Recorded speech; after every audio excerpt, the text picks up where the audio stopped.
like now by phone. Okay, thanks for that introduction, Steffi. As Steffi says, I'm Yinka Adiguke. I'm the Africa editor of C.F.R, and Steffi did such a good job of explaining what C.F.R is. Your check's in the post. Thank you very much. We're a year old now, and I'm focused on the African continent. And in our newsrooms, we have many discussions, as every newsroom does. And when it comes to Africa, a lot of our discussions are often about this huge demographic dividend and whether it's a problem, a challenge, or it's an opportunity. And the reason I'm excited about this particular panel is because there are two very different types of entrepreneurs, two very different types of innovators, but in a funny kind of way, they're solving the same problem sort of in a continuum. What Herbert is going to talk to you about, who's one of Nigeria's foremost entrepreneurs, leading banker, the biggest banking group, his vision now for a private university which really shakes up the traditional university model. The entrepreneurship at scale approach that Helmut has developed here in Munich, and as Steffi said, on a European basis. There's something there about, I love the way those two things kind of flow together, and we're going to get into chat today. So first, let's have Herbert up, who's going to give us a quick introduction, but as Helmut as well. Please both come up.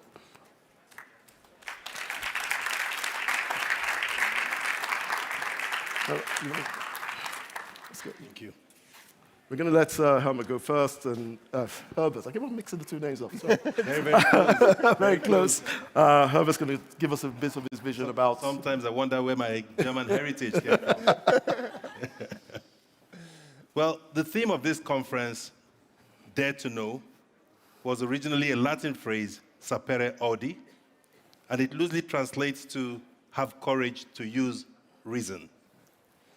The Roman poet Horace used the same phrase to mean the value of human endeavor, persistence in reaching a goal, and the need to overcome challenges. My address to you today will encompass all of these ideas, all of them. Ladies and gentlemen, it is my distinct pleasure and privilege to share a vision that I believe will shape the destiny of Africa and the global community. Now, as visionaries, our responsibility is to conceive a future that others have not dared to imagine. And in the context of my beloved continent, the Western world is gradually awakening to a truth. And the truth is one that we in Africa have long recognized. In October, the New York Times, in a particular article, mentioned that the world is becoming African. And this proclamation is acknowledged by several statements, and one of them is forecasting that by the year 2050, not too long from now, 1 in every 4 people on Earth will be African. Now, the unique thing about this proclamation is that this is 26 years away from now, and we have enough people and enough women to ensure that that happens. So it's no longer a statistic, it's going to happen, given the population growth rates we see in the continent. Now, this evidence is palpable in the rhythms of music that you hear all over the world, and it resonates with the entrepreneurial zeal that we see in our youth in Africa, and the urgency which we seek for employment opportunities for all of them. But this is true. It is true that we have the demographics, but it does not also show the entire picture. Demographics do not determine destiny, but they provide a very powerful and precious opportunity for all of us. Now, as Africa's population burgeons in size and influence, it is poised to become the youngest on the planet Earth with an average age of 19 years. Now, when you look at this and compare it to the Western world, I think in the US it's about 36. Yes, in China, in the 20s, in India, about 19. But it just shows you what is happening across the world and what is happening in Africa, where that mean age is just about 19.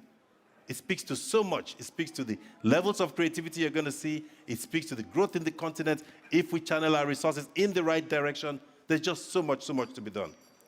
So like I would say, for this emerging generation, it is our collective duty to prepare them for a future of growth and innovation, as well as ensuring that they're equipped with the skills and knowledge required to address most of the world's most pressing needs. I believe that the trajectory of Africa is on the upward spring, and that the world will increasingly turn to our continent for leadership if we get it right. And this makes it imperative that we train our youth and make sure that they are all ready for this great challenge ahead of us. But to achieve this, we must expand the focus of our economic development beyond the base of the pyramid. If we desire increased economic opportunities globally, given what we see as the emerging population trend, we must foster the growth of a stable African middle class with locally acquired skills and leadership. Now, this transformation can only be realized through strategic investments in education. There is no other thing you do that can change the continent than investing in education. Now, regrettably, UNESCO has a report that laments the persistently low access to universities and colleges, even as this enrollment surges because of the growing population. The system is starved of funding precisely at this time when the population is aching to learn and wanting to take advantage of our rapid growth. Now, for those of us who have succeeded in the continent in building thriving businesses and who yearn for comprehensive economic growth, we understand that we cannot afford to wait for these challenges to self-resolve. The talents of our population and the next generation are far too precious to be squandered. That was why I started HOW Foundation, which I chair, and have propelled it to launch Wigway University. The initiative is designed to empower the continent's youth to spearhead global leadership, innovation, and progress. And as we say, the whole idea is to create a new generation of responsible, fearless leaders that will transform Nigeria and the continent. But I don't think it's just Africa, because I think the whole world is craving for much better, much greater, and much more responsible leadership. Our vision is nothing less than the transformation of tertiary education in Africa to help the continent leapfrog the world as a global leader in innovation and development. Higher education has the capacity, like we all know here, to ensure and to create a transformative force for Africa, and in turn, I think we have the capacity, all right, and the power to revolutionize it. So Wigway University is dedicated to training and mentoring the next generation of fearless African leaders, entrepreneurs, and innovators. It is a homegrown institution constructed by Nigerians, for Africans, and for the global community. It sits on 600 hectares of land in Rivers State, and I believe in the next couple of years, we will be able to get our student population, perhaps in 5 years, to about 11,400 students and 400 faculty and staff. In its inaugural year, which starts in, I think, 252 days, if I'm not mistaken, we will onboard 1,400 students with a diverse faculty recruited from Europe, from Asia, from North America, and of course, from the continent. Our vision for higher education in Africa transcends traditional boundaries, emphasizing on leadership, entrepreneurship, and innovation. 30% of our entire academic curriculum basically focuses on these elements, irrespective of what you're studying. Whether you're in the College of Creative Arts, or you're studying law, or you're studying medicine, you have to run these programs all through your university degree. You'll be taught, you'll be mentored, and all of that. So it becomes an integral part of the people we are creating. We're cultivating a culture of innovation, endowing students with the practical skills of critical thinking, problem solving, and leadership itself. Our students will dare to know. We have meticulously crafted a world-class and disciplined academic curriculum aligned with the future and approved by the relevant regulatory authorities. Our innovative cross-disciplinary and professional skills certification infused curriculum features strong foundations in leadership and entrepreneurship, as well as innovation. And of course, a hybrid learning model will arm students with the skills required to thrive in the fourth industrial revolution. We're deploying most of what you know out here, cutting-edge technologies, inclusive of holograms, data analytics, renewable energy, artificial intelligence, augmented reality, all of those things. Basically, we're leapfrogging from where we are to where most of the Western world is, and perhaps even better. There'll be compulsory internships for all Wigway University students, which will be facilitated at our partner institutions worldwide. We've established research centers and are fostering international collaboration with top universities, institutions, and global science enterprises. Our academic faculty and partners will contribute valuable practical experience to enrich our student educational journey.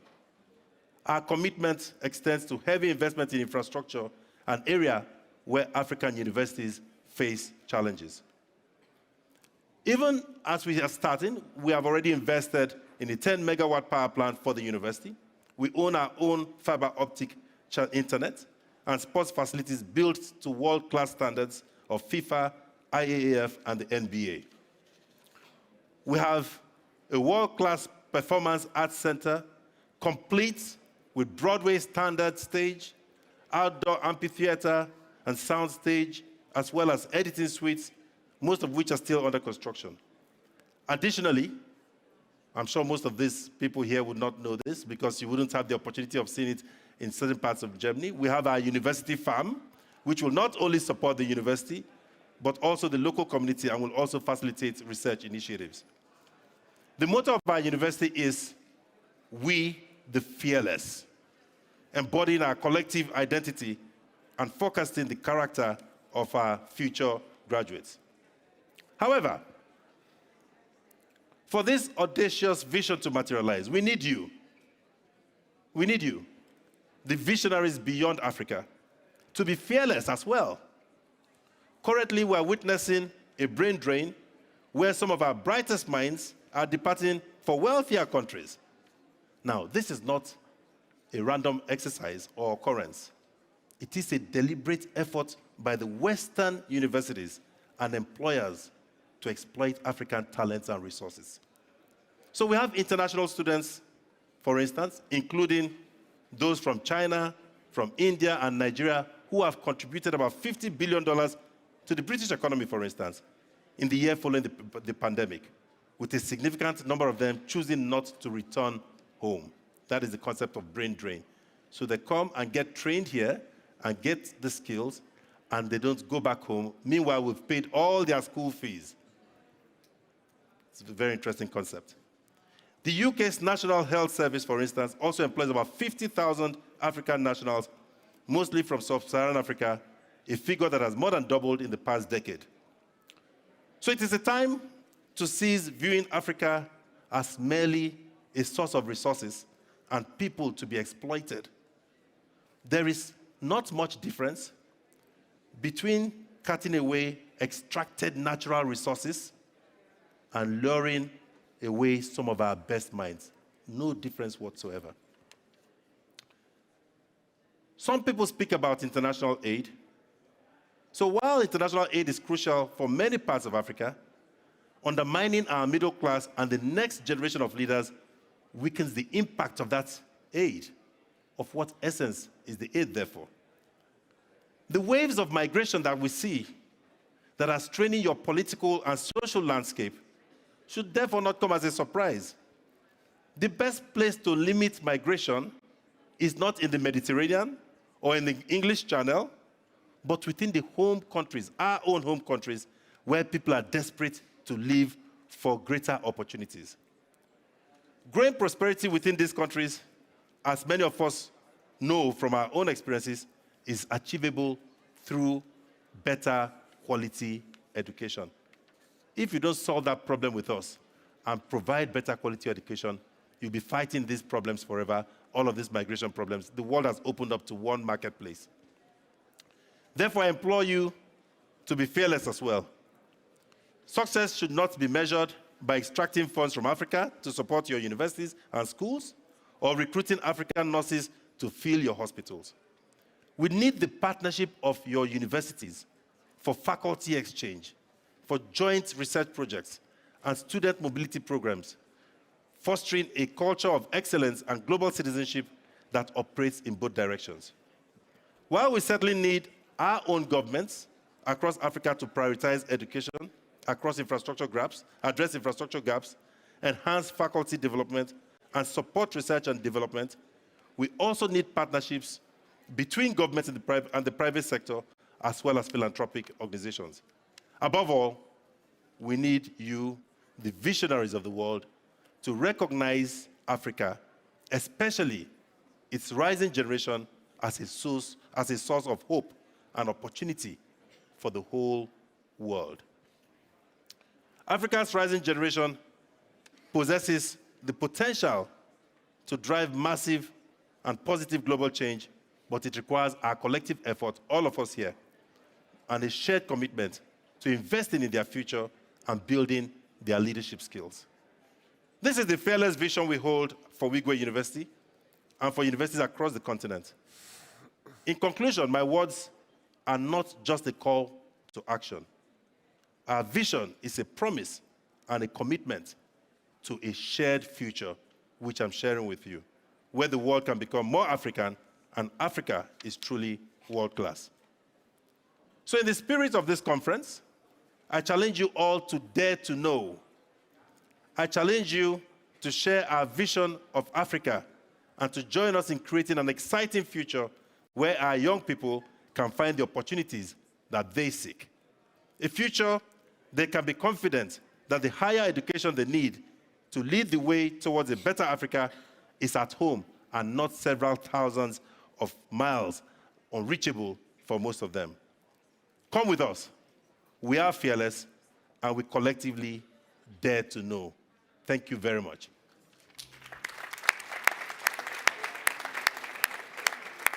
Thank you. Thank you, Herbert, for that. There's so much to get into, and I want to come back to you with a couple of follow-up questions to get into some of the details. But I'll go to Helmut next, because I wanted to make clear for everyone here the kind of link there is between the work you've been doing here in Munich and how it connects to this next generation, what happens after people graduate from Wigway University or any university, frankly, how it works, the kind of systems that get built, and the problems you start to solve at scale for entrepreneurs.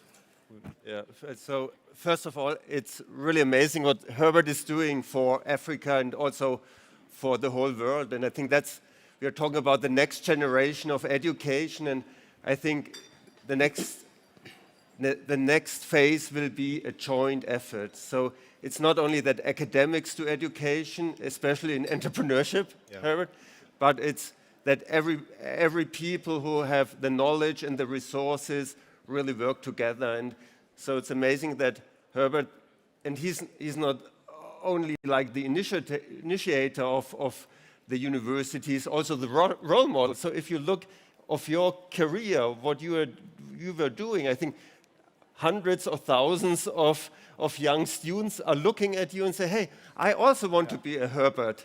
And this is so important. You're not only a role model, but you are now creating this institution. And so I think this is the next phase, and this is also what we experienced in Munich. We also have great entrepreneurial role models and industrial families. So at TUM, it's Susanne Klatten, for example, and she gave me the chance as the next generation to found the Entrepreneurship Center. And so Susanne not only financed it in the first phase, but she stayed also on the board now for over 20 years as the chairwoman. And I hope, Herbert, you are not only giving the money, but you're also advising and coaching. And I think this is the next wave of great universities will be the ones where the knowledge comes together. And so I really love what you're doing, Herbert. Thank you, Helmut. Thank you. So how has it worked here in Munich in terms of building these systems to get more entrepreneurs? Because you were saying 15 unicorns so far? Yeah, gone through your programs. So Let's see how we do this. as Herbert said, it's mission driven. Okay, so you have to have this goal of really creating impact, changing the world. And as leaders, as the founders of a university, or I'm serving as a vice president of TUM, we clearly, with the president, with the whole board, say we are the entrepreneurial university. And this means that students should think about how can they create impact, how they can learn the tools to be innovative, to create value, but then also start to implement. And not only like 5 years after they graduate from university, but while they are in our university. And this is what Jannik is now referring is, it becomes a huge machine. So our university creates about 25% of all high-growth companies in Germany. It's an amazing flow of startups. So in our TUM Venture Labs, which is like the machine room of the tech startups, we have 400 candidates, 400 project teams lined up. And so last year we had 100 financing rounds of our companies and gaining about $2 billion of venture capital, creating value, company value of 5 to 10 billion. And this is a university, okay?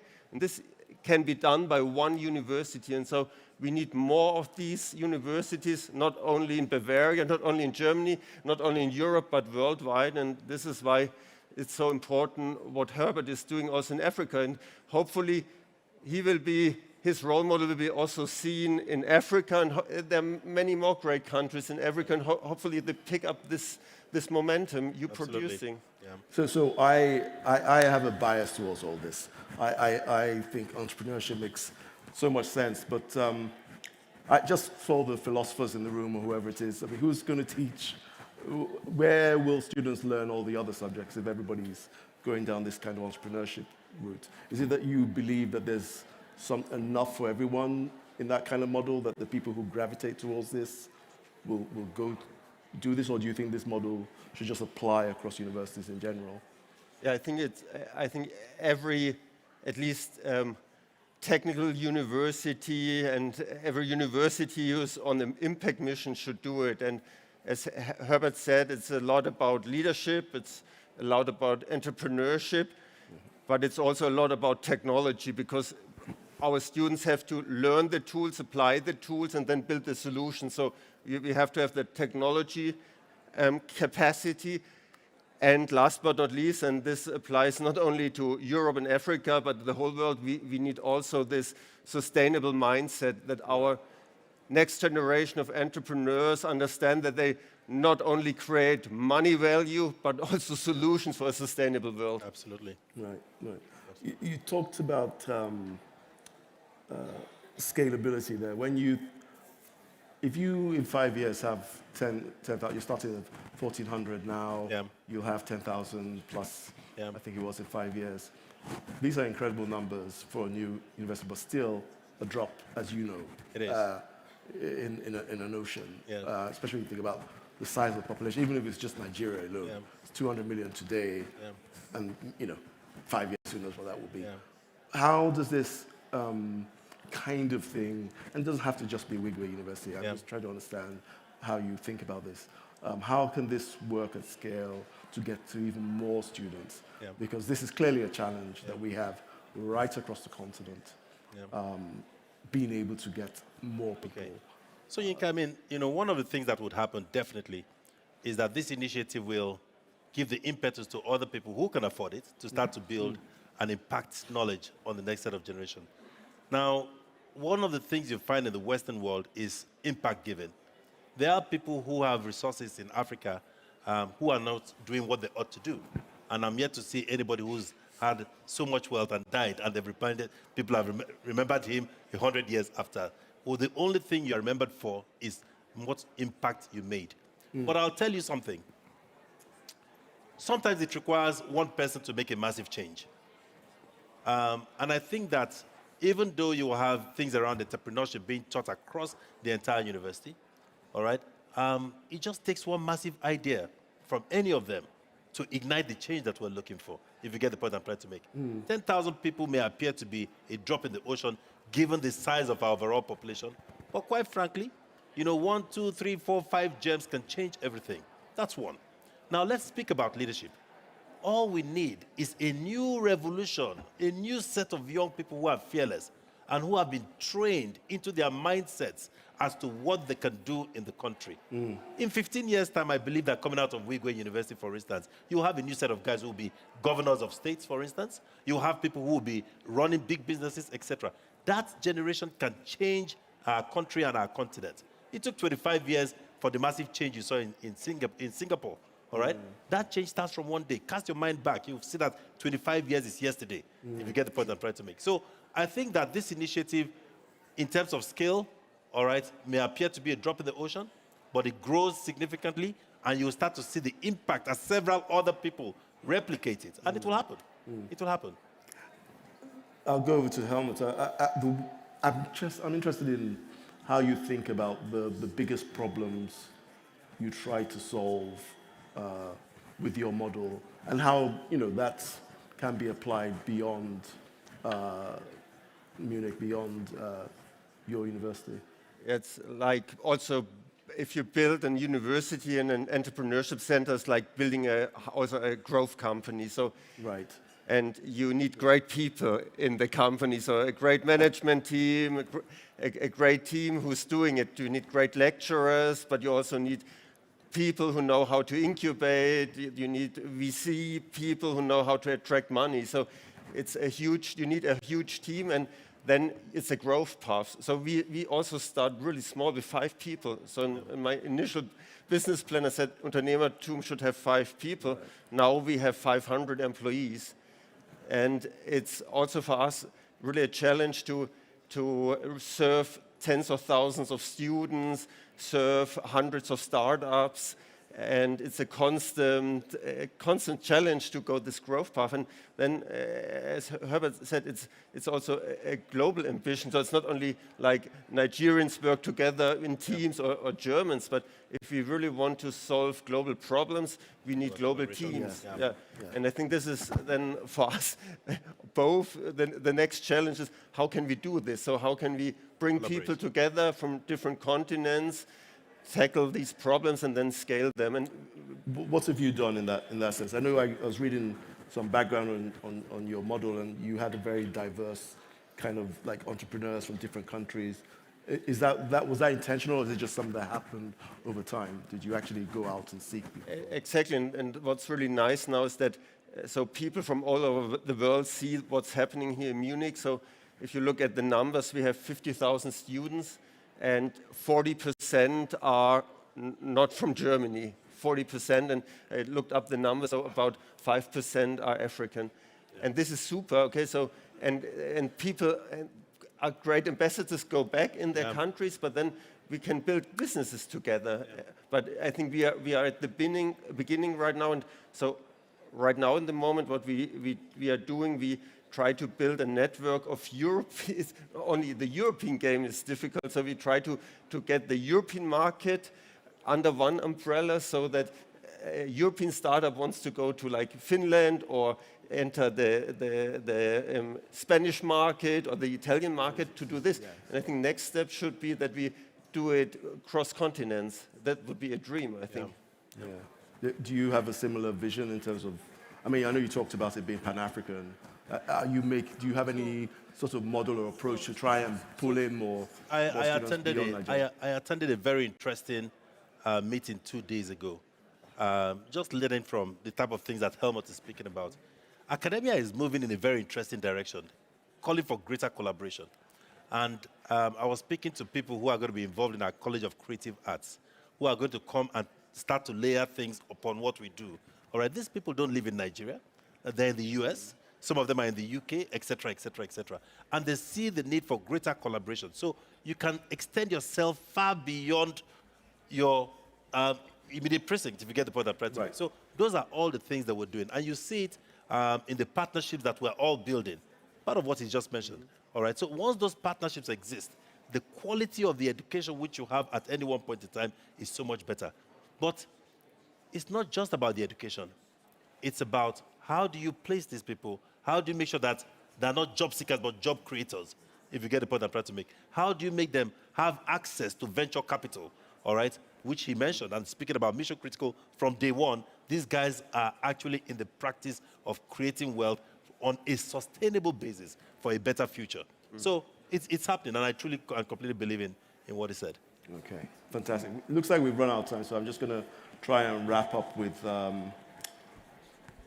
excuse me, a bit of cough, with one quick question to both of you, which is, like 5 years from now, will you have, what will be your kind of vision for where you are with the university and your platform, particularly thinking about the African opportunity? How are you thinking about it 5 years from now? So continue this entrepreneurial journey and really contributing to a sustainable world. And what would be super in 5 years, Herbert, if we sit here and say, okay, these are now like the 5 super entrepreneurial stories of our students. Yep. Yeah, and they solved real problems and built up great companies, created jobs, and contribute to a sustainable world. So then I would be happy. Yep. Well, in my own case, I think my thinking is that the world is craving for much better leadership. It's craving for more love. It's craving for forgiveness.